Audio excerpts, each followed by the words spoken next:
Here's a rewritten version of your text with improved flow and readability. Here's a rewritten version of your text with improved flow and readability. It's the kind of scandal that would make even the most jaded celebrity gossip enthusiast do a double take. Allegations of drug-fueled parties where attendees were allegedly forced to participate in disturbing sexual acts, all while addressing the host as Wild King. It sounds like something ripped straight from a Hollywood thriller, yet these claims are at the center of a bombshell lawsuit shaking the entertainment industry to its core. Before we dive in, don't forget to like and subscribe. It's free and helps us bring you more engaging content. And of course, stay tuned until the end as we break down every shocking detail of this case. As I sift through the disturbing allegations in the lawsuit, an overwhelming sense of unease washes over me. The claims are so outrageous, so far beyond what we've come to expect from the entertainment elite, that they almost seem unbelievable. And yet legal documents are there. The testimony is damning. The plaintiff, a former executive assistant to the accused, appears unwavering in his claims. So what are we to make of this sordid tale of power, excess, and abuse at the highest levels of the music industry? Buckle up, because we're about to take a deep dive into the shocking world of Diddy's so-called Wild King nights. From the jaw-dropping allegations to the potential fallout, this is a story that challenges everything we thought we knew about the industry.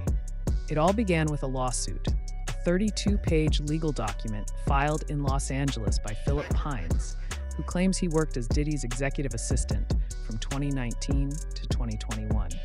And let me tell you, the accusations in this lawsuit are enough to leave even the most seasoned celebrity watchers stunned.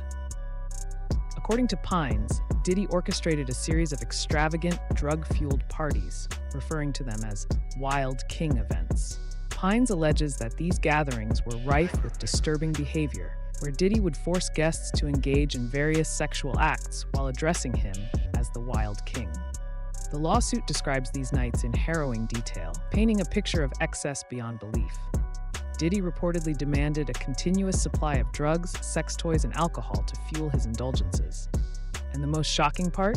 Pines claims that, as Diddy's assistant, he was forced to procure these items, essentially acting as a facilitator for his boss's darkest desires.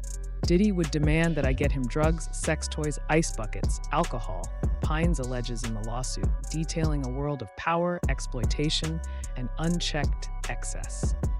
As this explosive case unfolds, the entertainment world is left grappling with the implications. If these allegations prove true, they could forever change the way we see one of the industry's most powerful figures.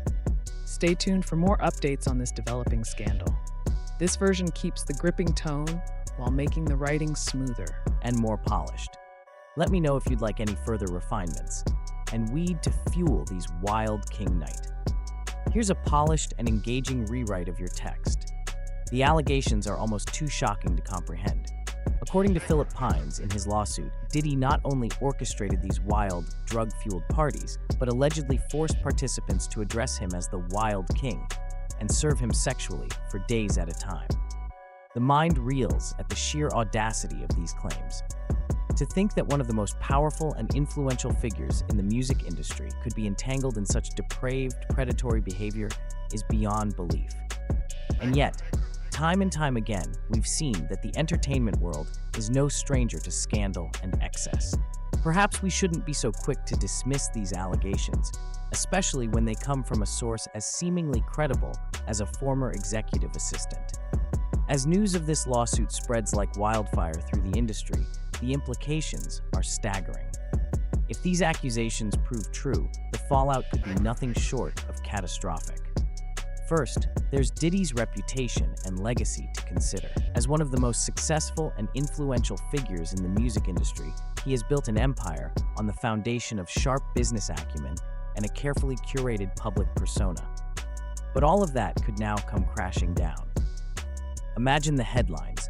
Legendary producer Diddy accused of depraved, drug-fueled sex parties, or Diddy faces shocking allegations of sexual abuse and exploitation.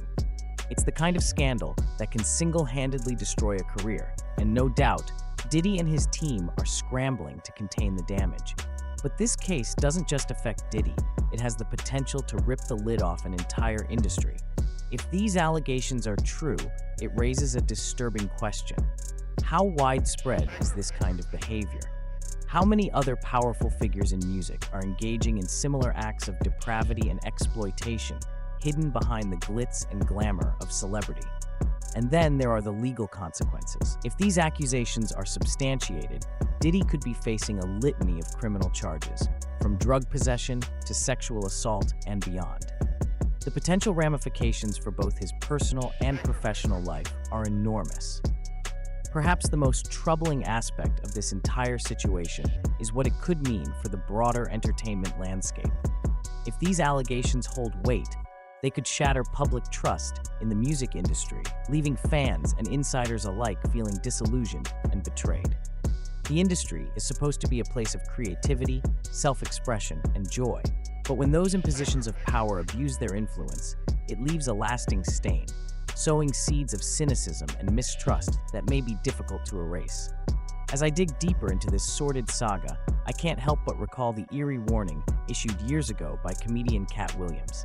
In a now infamous interview, the allegations are almost too shocking to comprehend.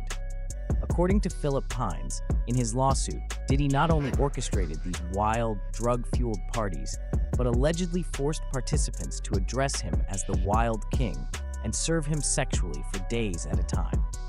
The mind reels at the sheer audacity of these claims. To think that one of the most powerful and influential figures in the music industry could be entangled in such depraved, predatory behavior is beyond belief. And yet, time and time again, we've seen that the entertainment world is no stranger to scandal and excess. Perhaps we shouldn't be so quick to dismiss these allegations, especially when they come from a source as seemingly credible as a former executive assistant. It's the kind of scandal that would make even the most jaded celebrity gossip monger do a double take. Allegations of depraved, drug-fueled parties where participants were forced to engage in depraved sexual acts while addressing the host as Wild King. It sounds like something straight out of a lure. As I sit here, poring over the disturbing details of this lawsuit, I can't help but feel a sense of unease wash over me. The allegations are so outrageous, so utterly beyond the realm of what we've come to expect from the upper echelons of the entertainment world, that it's almost difficult to believe they could be true. And yet, the documents are there, the testimony is damning, and the plaintiff, a former executive assistant to the accused, no less, seems resolute in his claims. So, what are we to make of this sordid tale of debauchery, depravity, and the apparent abuse of power at the highest levels of the